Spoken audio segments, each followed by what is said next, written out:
నమస్తే.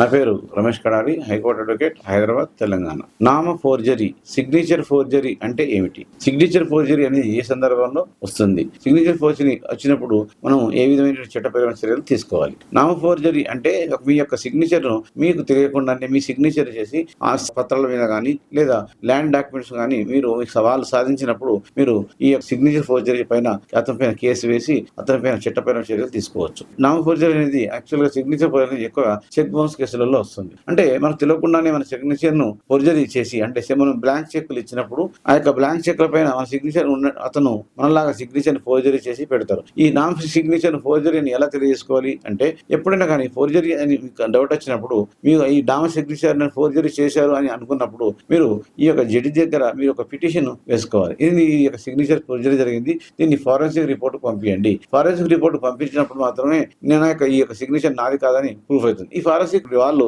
ఈ సిగ్నేచర్ ఫోర్జరీని ఎలా తెలుసుకుంటారు అంటే, మీకు ఇంతకుముందు మీరు బ్యాంకులలో పెట్టినప్పుడు సిగ్నేచర్లు కానీ, లేదా ఆస్తి పత్రాల మీద సిగ్నేచర్లు పెట్టినా కానీ, లేదా డాక్యుమెంట్ల మీద సిగ్నేచర్ పెట్టినా కానీ, ఆ సిగ్నేచర్ తోని ఈ సిగ్నేచర్ ను పోల్చుకొని చూస్తారు. అప్పుడు ఆ యొక్క సిగ్నేచర్ యొక్క సైజ్ ఎలా ఉంది, అక్షరాల యొక్క మృదుత్వం ఎలా ఉంది, అక్షరం మధ్య గ్యాప్ ఎంత ఉంది, అక్షరం యొక్క సైజ్ ఎంత ఉంది, ఇవన్నీ పరిశీలించి మీ యొక్క ఎక్స్పర్ట్ ఈ యొక్క ద్వారా ఈ యొక్క సిగ్నేచర్ ను తెలియడం జరుగుతుంది. ఒకవేళ వారు ఎక్స్పర్ట్ ద్వారా చేసినప్పుడు ఆ సిగ్నేచర్ మీది కాదు అని తెలిసినప్పుడు అతనికి పనిష్మెంట్ కూడా ఇవ్వడం జరుగుతుంది. ఈ యొక్క సిగ్నేచర్ యొక్క ఫోర్జరీ వల్ల చాలా నష్టపోతారు. కాబట్టి మీరు ఈ నామ్ ఫోర్జరీ సిగ్నేచర్ చేసుకునేటప్పుడు 65B సర్టిఫికేట్ ఒకటి ఇస్తారు. ఆ సర్టిఫికేట్ ద్వారా కూడా ఎవరైతే ఉంటుందో వాళ్ళు మాత్రమే ఈ యొక్క ఫోర్జరీ ఫారెన్సిక్ రిపోర్ట్ చేయడానికి అర్హత కలిగి ఉంటారు. కాబట్టి మీరు ఈ యొక్క సిగ్నేచర్ ఫోర్జరీ జరిగింది, దానివల్ల నా ఆస్తి పోయింది, దానివల్ల నేను మొత్తం సర్వం కోల్పోయాను అని బాధపడే కంటే మీరు కోర్టును సంప్రదించి మీ యొక్క సిగ్నేచర్ అది కాదు అని చెప్పి మీరు పిటిషన్ వేసుకుని లాయర్ ద్వారా పిటిషన్ వేసుకున్నట్లయితే తప్పకుండా మీకు న్యాయం జరిగే అవకాశం ఉంటుంది. అంతేకాని దాన్ని